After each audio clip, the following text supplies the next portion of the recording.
What's going on, guys? We have yet another reaction video. Today we're going to be reacting to Castlevania Part 3 by the Angry Video Game Nerd. Far after watching the first two parts, I can only imagine how he's going to feel with the third part. So if you're enjoying these videos, please feel free to subscribe, like, and comment. And let's hop into it. Let's not waste any more time. Alright, so we got Castlevania Part 3 by the Angry Video Game Nerd. Let's see how this part goes.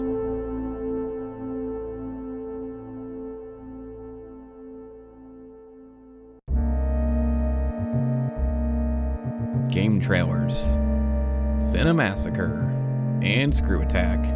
All three websites.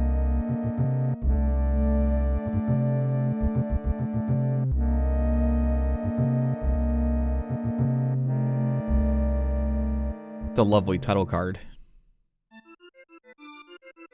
When the 1980s came to an end, the Castlevania trilogy was already etched into my mind as classic. It was the archetype of both the action and horror genres and a masterpiece in side-scrolling gaming.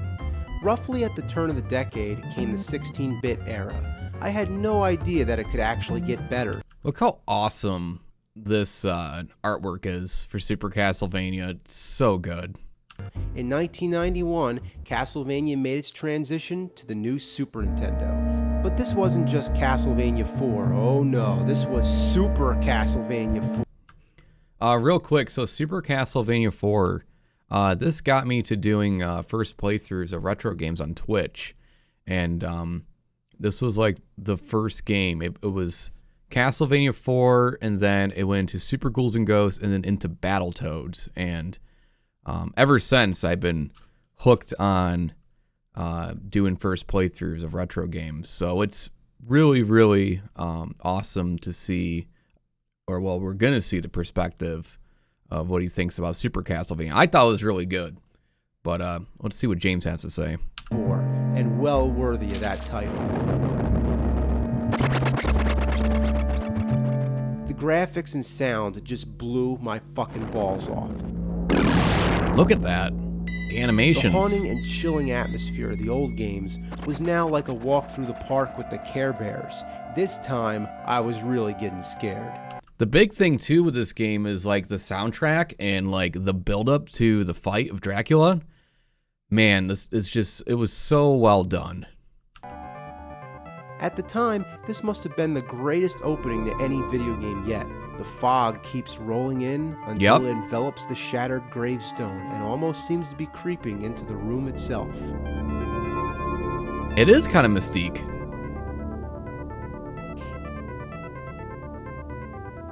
And then, of course, we have the game. Oh, it's so good, the music. Look at that. Oh yeah, love it. This is where it's at. The graphics give a supreme demonstration of what the Super Nintendo could do. Also, notice diagonal whipping. That's a big deal. There's not two levels that look alike, and the attention to detail is exquisite. The first time I played, I didn't even notice that skull in the background. I didn't either until now. If you look close enough, you can see bats flying out.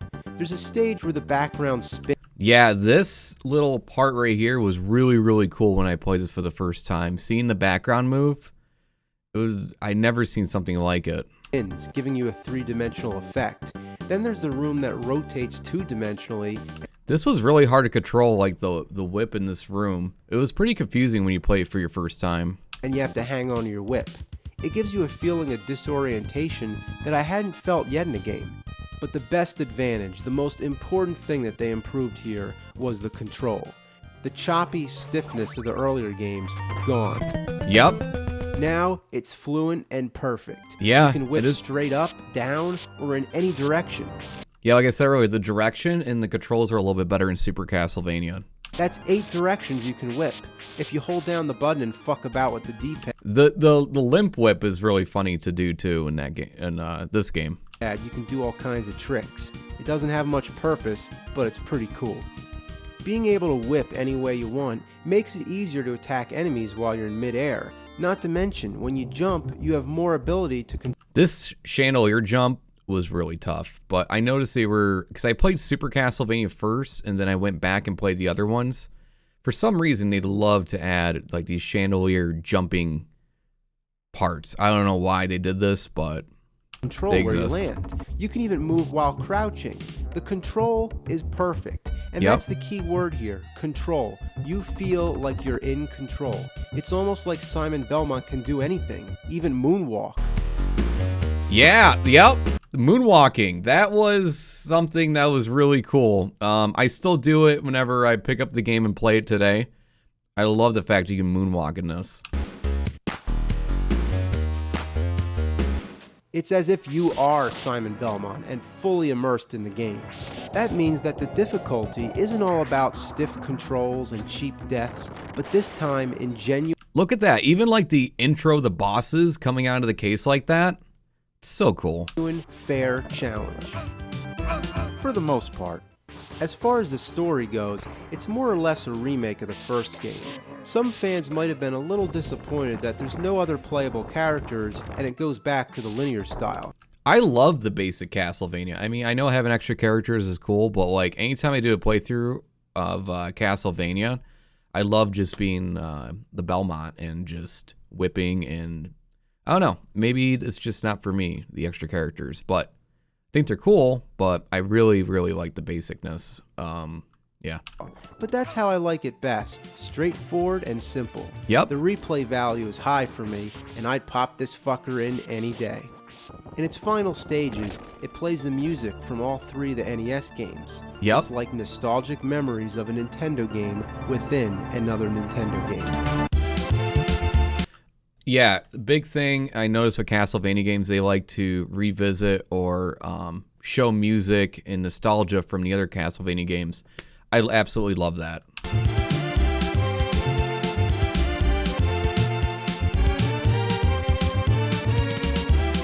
So cool. And the music's just amazing. That's it, the perfect Castlevania game. But what will come next? We had a sequel, a Yep. prequel, and a remake. Which Yeah. direction could the series go after And one's an instruction booklet. this? At this point, my expectations were soaring in the heavens. Even the Dracula fight wasn't that bad in this one. I mean, it was challenging, but I don't know. I thought it was a pretty fair fight. It was tough, but And I couldn't wait for Castlevania 5. This is where the disappointment began, and forever kept rolling downhill like a ball of dog dookie down a muddy slope. even that I cutscene's opened great. up the pages of Nintendo Power, and there it was, Castlevania Dracula X.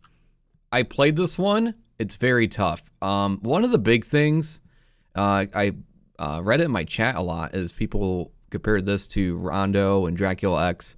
I feel like they're two different games. They play differently. There's different levels, but everyone's got their opinion.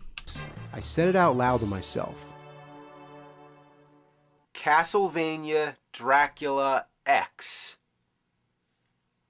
I wondered, why not just call it Castlevania 5? Well, that's what I thought back then, but if only I knew the original Japanese title, Devil's Castle Dracula X Rondo of Blood. I only knew it was Rondo of Blood. Didn't know that other part he said. Can't even repeat what he said. Just rolls right off your tongue. You're right. The original version on the PC Engine would be unknown in North America for years to come until it was eventually released on the PSP. Yeah. The Super Nintendo version is often seen as a butchered port, but I think it's a decent addition to the series. I remember playing, maybe I'm wrong about this, but you guys can tell me, Dracula X had different stuff in it compared to Rondo, so I can't even call it a port really, but I don't know. Maybe I'm using the term port wrong.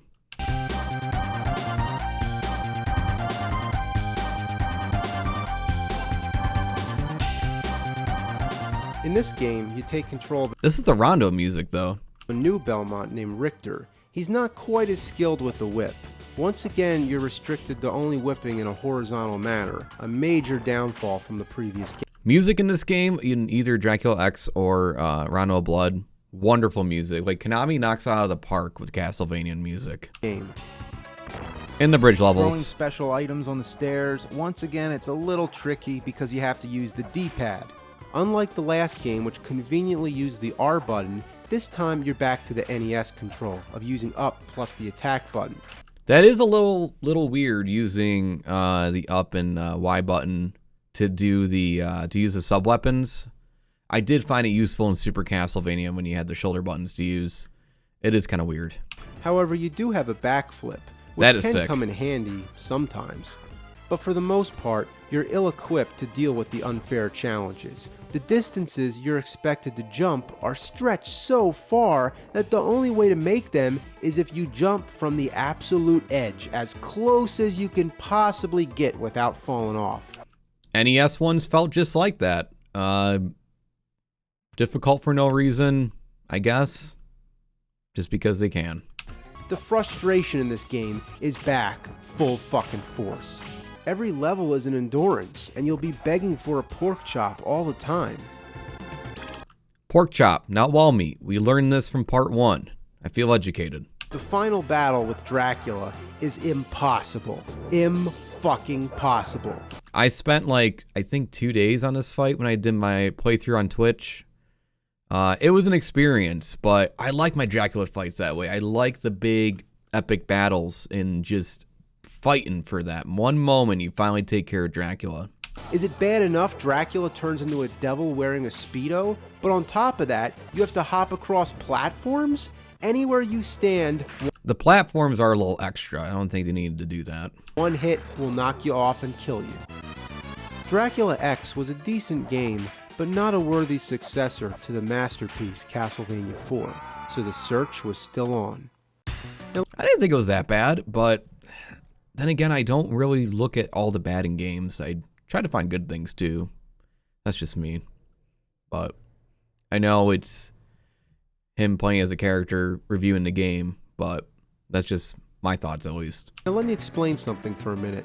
I couldn't afford more than one game system at a time, plus a library of games to support it, so I passed on PlayStation in favor of the next Nintendo console. I was sure that the same way the Super Nintendo impressed me so much, the Nintendo 64 would come along and do the same, delivering the next best Castlevania. I played this game. The music was underwhelming for me. I get they're trying to do like an atmospheric thing, an ambience in the first level, but man, I just wanted to turn it off once I heard there was like no music. And I don't know. That's just me though. I was ready to have my balls blown off by awesomeness once again. So was I. There were two games, one simply titled Castlevania and the other Castlevania Legacy of Darkness. They were both released the same year and share the same style of gameplay. Like Mario and Zelda, Castlevania was making a leap to the third dimension. The graphics are good for Nintendo 64 standards, but I find them unappealing because it's the beginning of the 3D age and they haven't perfected it yet. It's that awkward period between the old and the new. Yeah, I mean, everyone says the N64 aged badly, but I think there's some things to look back and you still have fun with it. Nothing like those Vaseline smeared graphics though, right? Now because both these games are so similar, I'm only going to talk about this one. I only played that one he's holding right there. I didn't play Legacy of Darkness because I heard they are similar, but I guess I'll learn a little bit more about it. If I talk about every game, I'll be doing this till next year. After all, this is the last Castlevania game I played when it was new, closing my personal recollection of how I experienced the series. You get a choice between two characters, Reinhardt and Carrie.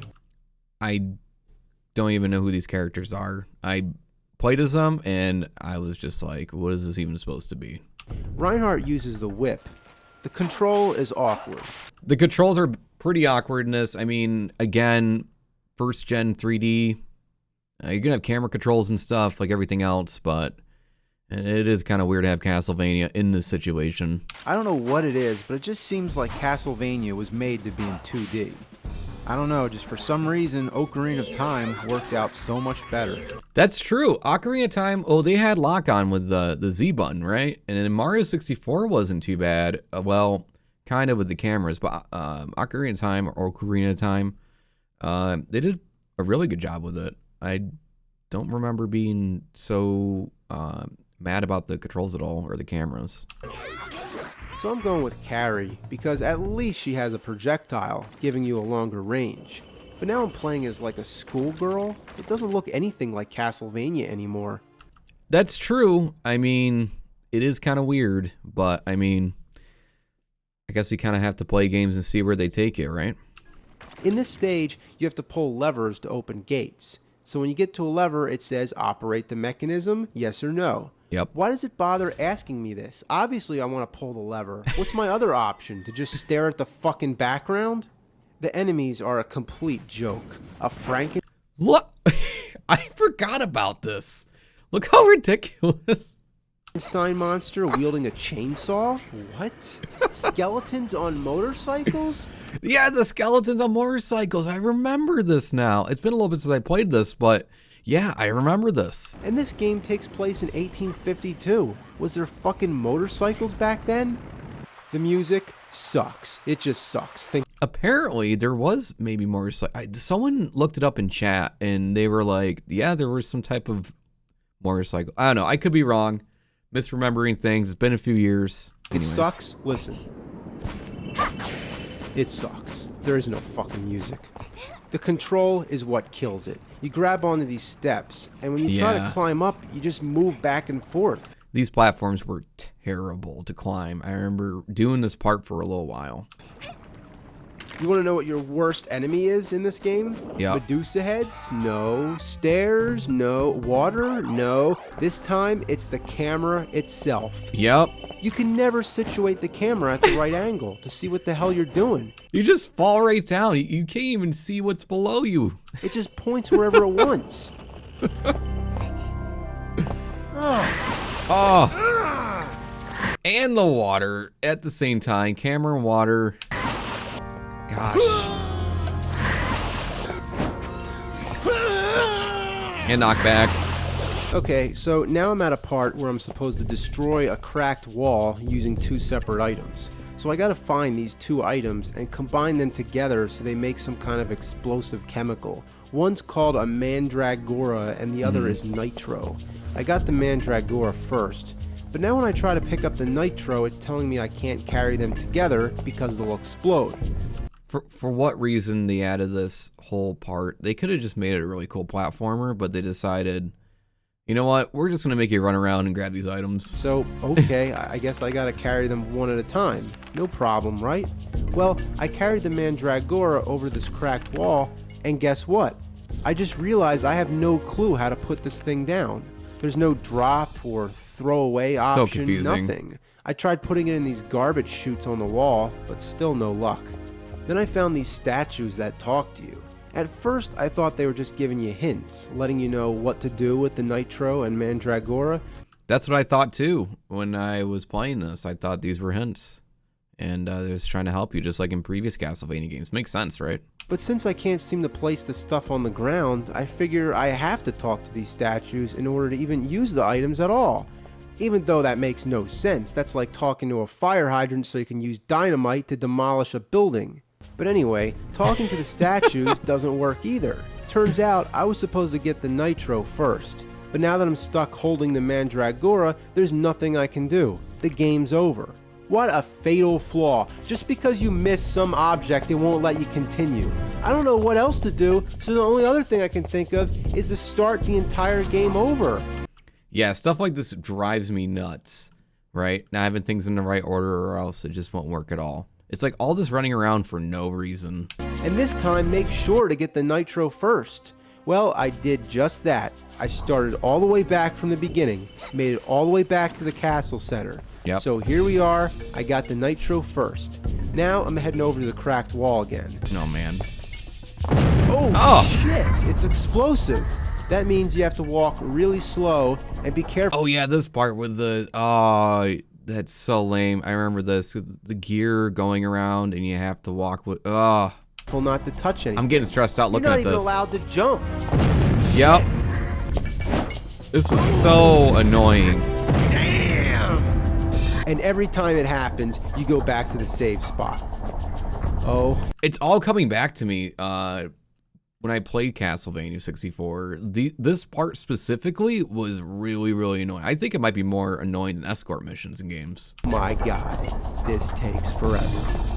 Come on. Come on. You're gonna get squished. Close. So boring. Well, finally, after about a half hour of walking incredibly slow, I made it to the cracked wall. Well, at least I have the nitro this time. Right? What the fuck? I still can't use the item? I don't know what I'm supposed to do. I did so much guessing and checking with these items in this section. Poor James.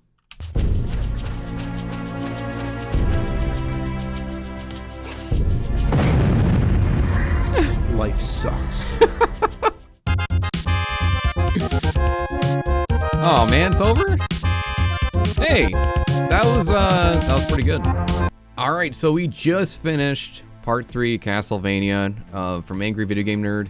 That video, that brought back a lot for me. Not only how good Super Castlevania was, but also like how frustrating Castlevania 64 really was, because there was that section where you had to carry the item and you couldn't jump and you were very limited on what to do. Overall, like parts 1 through 3 of this are pretty accurate how I felt.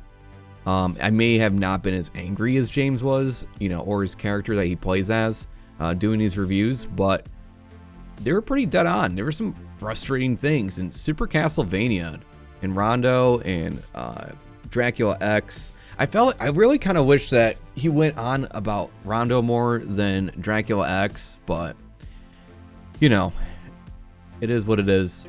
I enjoyed them, and if you guys want to see me react to more AVGN episodes, let me know in the comments. Feel free to give a like, and feel free to subscribe if you'd like as well. So, thank you guys for watching, and we'll see you the next time. Alright guys, thanks for watching. Bye-bye.